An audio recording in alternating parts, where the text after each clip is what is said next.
대규모 유통법을 개정을 할 게 아니라 그냥 별도의 플랫폼법을 만들어야 되는 게 아니냐 뭐 이런 이야기도 나오고 있거든요. 그렇죠.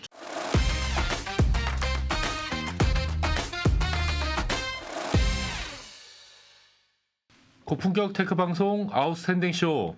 안녕하세요. 아웃스탠딩의 홍선표 기자입니다. 지난 10월 말에 마감된 국정감사에서 가장 많은 관심을 끌었던 키워드는 TMF 사태와 정산주기였는데요. 10월 18일에 공정거래위원회가 발표한 대규모 유통업법 개정안에도 이 정산주기와 관련된 내용이 매우 중요하게 다뤄지고 있습니다.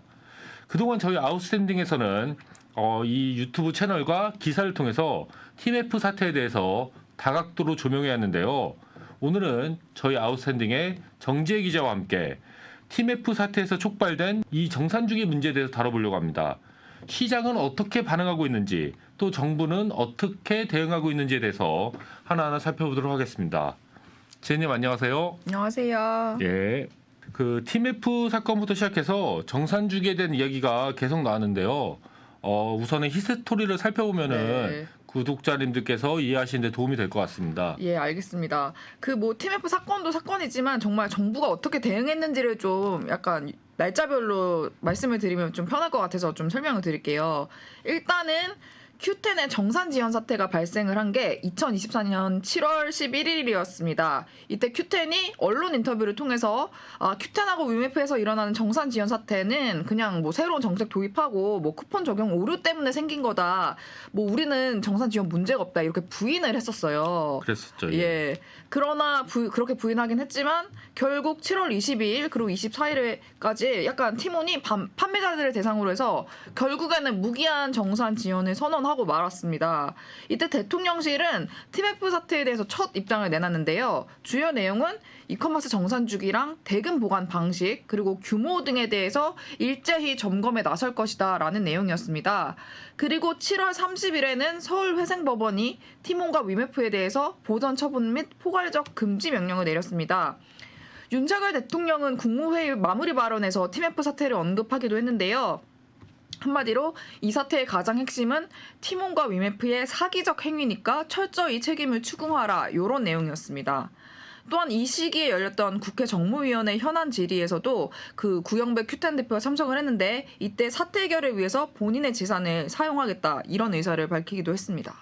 방금 말씀해주신 내용을 들으면서 다시 한번 떠올려 보니까 그 당시 굉장히 이제 사건이 긴박하게 진행되었다는 생각이 드는데 8월달에도 계속해서 이 사건들이 이어졌잖아요. 그렇습니다. 8월 7일에 정부가 오픈마켓의 정산기일을 최장 40일 이내로 의무화할 것이며 또 돌려막기를 방지하기 위해서 입점업체에 지급해야 되는 정산대금의 일정 비율을 이제 별도로 관리하도록 대규모 유통업법을 개정을 하겠다고 밝혔습니다. 정부가 발표를 이렇게 한 다음에 이커머스 업계에서 되게 정산주기를 둘러싼 여러 목소리들이 나오기 시작했거든요. 그래서 일부 기업들은 우리 회사는 빠른 정산 완전 가능합니다. 이러면서 좀 셀러들을 안심시키기 위한 노력을 했고 스타트업들 중에서는 오늘의 집 같은 경우가 이번 계기를 통해서 정산 시스템을 완전히 바꿨습니다. 요거는 제가 뒤에서 자세히 조금 더 다뤄보도록 하겠습니다. 그리고 앞에서도 제가 말씀드렸듯이 지난 10월 18일에 공정거래위원회가 좀 중요한 내용을 발표했잖아요. 네네. 여기에 어떤 내용이 담겨 있는지도 좀 말씀 부탁드릴게요. 예, 그 말씀하신 대로 공정거래위원회가 최근에 대규모 유통법 개정 방안을 발표했는데요. 주요 내용은 다음과 같습니다. 첫 번째로는 소비자가 구매를 확정한 날로부터 20일 안에 판매 대금을 정산하도록 하고 특히 숙박이나 공연같이 구매 이후에 서비스가 공급되는 경우에는 실제 이용한 날을 기준으로 10일 안에 대금 정산을 하도록 변경하는 것입니다. 두 번째는 플랫폼이 직접 대금을 관리할 경우에 대금의 절반 이상을 금융기관이 예치하거나 지급보증보험에 가입을 하도록 했습니다. 이렇게 예치된 판매 대금은 압류할 수가 없고요. 플랫폼이 양도하거나 담보로 제공할 수 없도록 만약에 플랫폼이 이렇게 파산을 하더라도 입점 사업자가 대금을 이제 먼저 받을 수 있도록 이렇게 바뀌는 내용입니다. 그래서 만약에 이 개정안이 발의를 한 다음에 국회 통과를 거쳐서 법안이 이렇게 공포가 되면 1년 정도의 유예기간이 주어지게 되고요. 이러한 모든 절차가 끝나면 개정안은 어떻게 적용이 되냐면 매출액이 100억 원 이상이거나 중개거래 규모, 즉 판매 금액이 1,000억 원 이상인 온라인 중개거래 사업자들에게 적용이 될 예정입니다. 이 같은 정산주기 개정안이 나온 뒤로 그 업계분들은 좀 많이 만나보셨을 것 같아요. 이커머스 업계분들을. 예. 그분들의 반응은 어떤가요? 일단 최근에 이커머스 업계 종사자분들이랑 미팅이 진짜 많이 했는데요. 항상 정산주기 이야기는 꼭 나왔는데요. 솔직히 긍정적인 이야기는 거의 없었던 것 같습니다. 아무래도 업계 입장에서는 뭐 규제가 강화된다고 하는 거니까 네네. 좀 긍정적으로 보시는 분은 없을 것 같은데 네네. 그럼에도 불구하고 또 부정적으로 보는 특별한 이유가 있다고 하면은 좀 예. 설명을 좀 부탁드릴게요. 일단은 그 개정안에 나오는 20일이라는 대금 정산 기간이 너무 길다는 거예요. 그러니까 뭐 예를 들면 네이버 쇼핑이나 지마켓 이렇게 좀 큰 데는 구매 확정해서 이제 기준에서 하루 혹은 일주일 안에 판매자 대금 정산을 해주거든요. 뭐 해당되지 않는 곳은 쿠팡 정도인 것 같습니다. 그리고 뭐 버티컬 플랫폼들도 많이 훨씬 더 짧은 정산 기간을 갖고 있거든요. 예를 들면 지그재그도 2일 정산이고요. 무신사나 에이블리도 사실 길어봤자 30일이 안 걸립니다. 에이블리는 진짜 그보다 훨씬 짧고요. 한마디로 이 개정 방안이라는 것이 TMF 사태가 터지니까 너무 뒷북 치는 거 아니냐 이런 의견이 계속 나오고 있는 건데요. 또 다들 입 모아서 하시는 말씀이 TMF 사태는 정산주기 문제로 발생한 게 아니다 이런 이야기를 많이 하시더라고요. 그러면은 어떤 문제 때문에 그 TMF 사태가 발생했다고 보시는 거죠?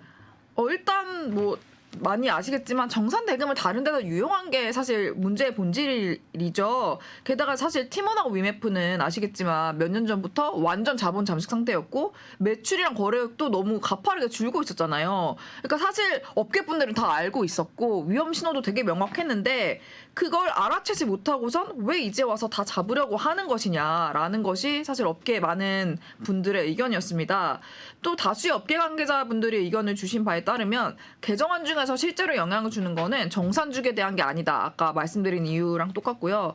다만 이제 판매 대금의 절반 이상을 금융기관에 예치하거나 지급보정보험에 가입하도록 변경하는 내용이 진짜 크리티컬한 이슈다라고 말씀을 하시더라고요. 예. 실제로 이렇게 바뀌면은 정말 쿠팡같이 아주 대형 이커머스 말고는 거의 모두 다 피해를 입을 것이다.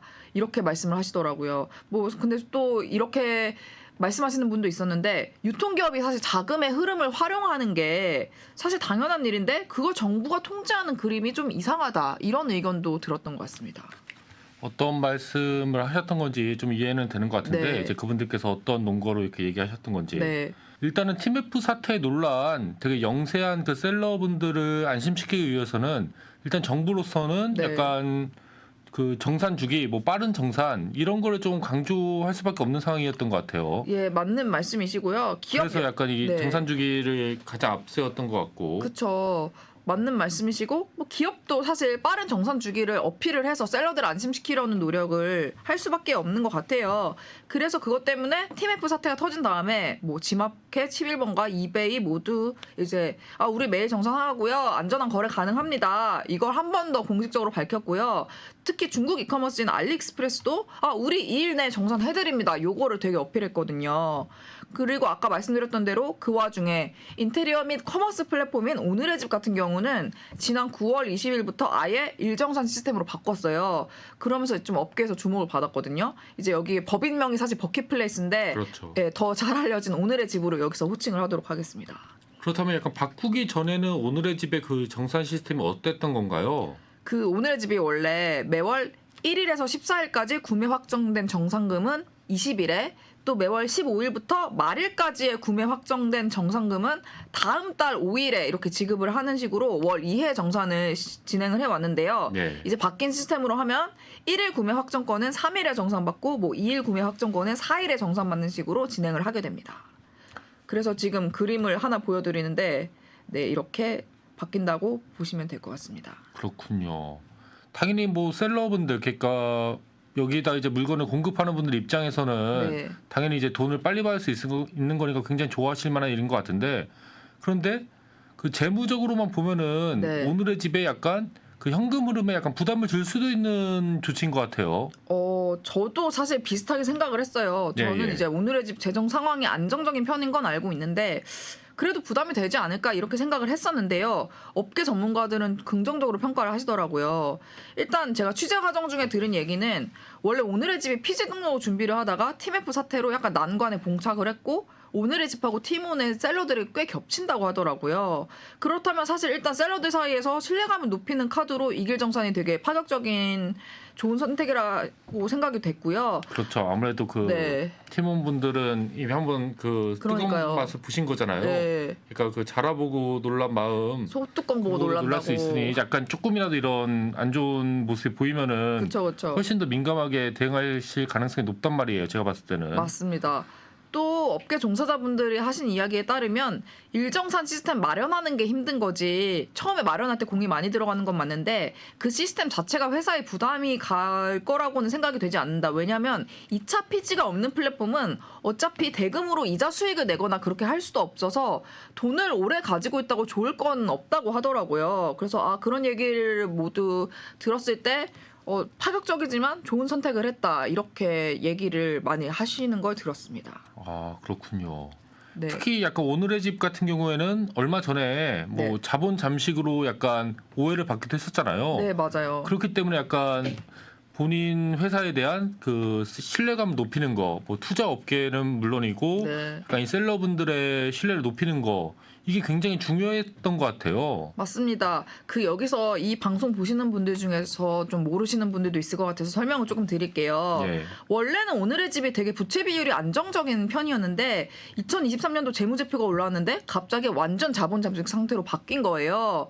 그러니까 완전 자본 잠식 상태가 뭐냐면 부채로 인한 결손금이 너무 커서 자본금까지 갉아먹어서 마이너스가 된 거를 말하거든요. 그렇죠. 근데 이게 어떻게 된 거냐면 오늘의 집이 그러면은 갑자기 왜 결손금이 8천억 원대로 늘었느냐 이거에 대해서 설명을 드려야 되는데 오늘의 집이 2022년에 상환 전환 우선주 투자를 받았어요. RCPS라고들 많이 부르는데 이게 뭐냐면 아주 쉽게 얘기하면 투자를 하면서 나중에 이 회사 잘 되면 더 많은 보통 주식으로 전환할게요 라고 하는 거고 만약에 회사가 어려워 보이면 우리 투자금하고 이자 받고 투자금 회수할게요. 요렇게 두 가지 옵션을 할 수 있는 주식을 말을 하는 거예요. 이거에 대해서는 어떤 분이 그러시더라고요. 뭐라고 하시던가요? 회사가 잘 되면 투자한 거고 네.